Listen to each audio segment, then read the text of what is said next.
Hello, আসসালামু আলাইকুম। আজকে আমরা দেখব ChatGPT দিয়ে কিভাবে এক ক্লিকে এরকম একটা ডিজাইন করা যায়। আ খুব সহজেই ChatGPT থেকে এরকম একটা ডিজাইন আপনারা করতে পারবেন। তার জন্য ১ম এ আমাদের ব্রাউজার থেকে ওপেন করতে হবে ChatGPT। এই যে এখানে লেখা আছে ask anything। তো ChatGPT তে ঢোকার পরে এই যে ব্রাউজারে যাবেন, এখানে হচ্ছে মিনিমাইজ অপশন আছে, ছোট বড় করার অপশন আছে, কেটে দেওয়ার অপশন আছে। এখান থেকে মিনিমাইজ করবেন। তারপর হচ্ছে গিয়ে ডিরেক্ট ফটোশপে চলে যাবেন।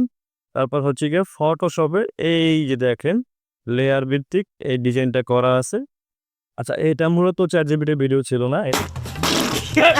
এটা হচ্ছে গিয়ে ডিজাইনটা ফটোশপেই করা ছিল। তো ভিডিওটা করার এটাই রিজন যে সবকিছু ChatGPT এর উপর ছেড়ে দিয়েন না। কারণ ChatGPT আসার আগেও মানুষ কাজ করেছে, আমরা কাজ করেছি। নিজে চেষ্টা করুন। আর ভাই যদি সবকিছু ChatGPT বা AI রিপ্লেস করতে পারত তাহলে তো হয়েই গিয়েছিল। কারণ AI, ChatGPT যেটাই হোক, এটা কিন্তু মানুষেরই তৈরি।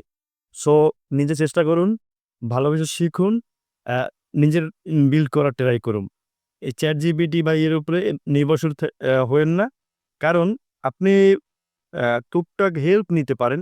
তার মানে এই না যে সম্পূর্ণ ডিজাইন বা সম্পূর্ণ সবকিছু আপনি ChatGPT হোক, অন্যান্য আদার্স AI হোক থেকে আপনি নিয়ে আসবেন।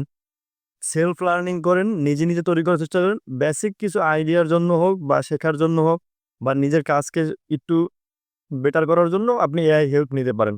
সবকিছু এআই হেল্প করবে এরকম না বিষয়টা, তাহলে তো হয়েই গিয়েছিল আরকি।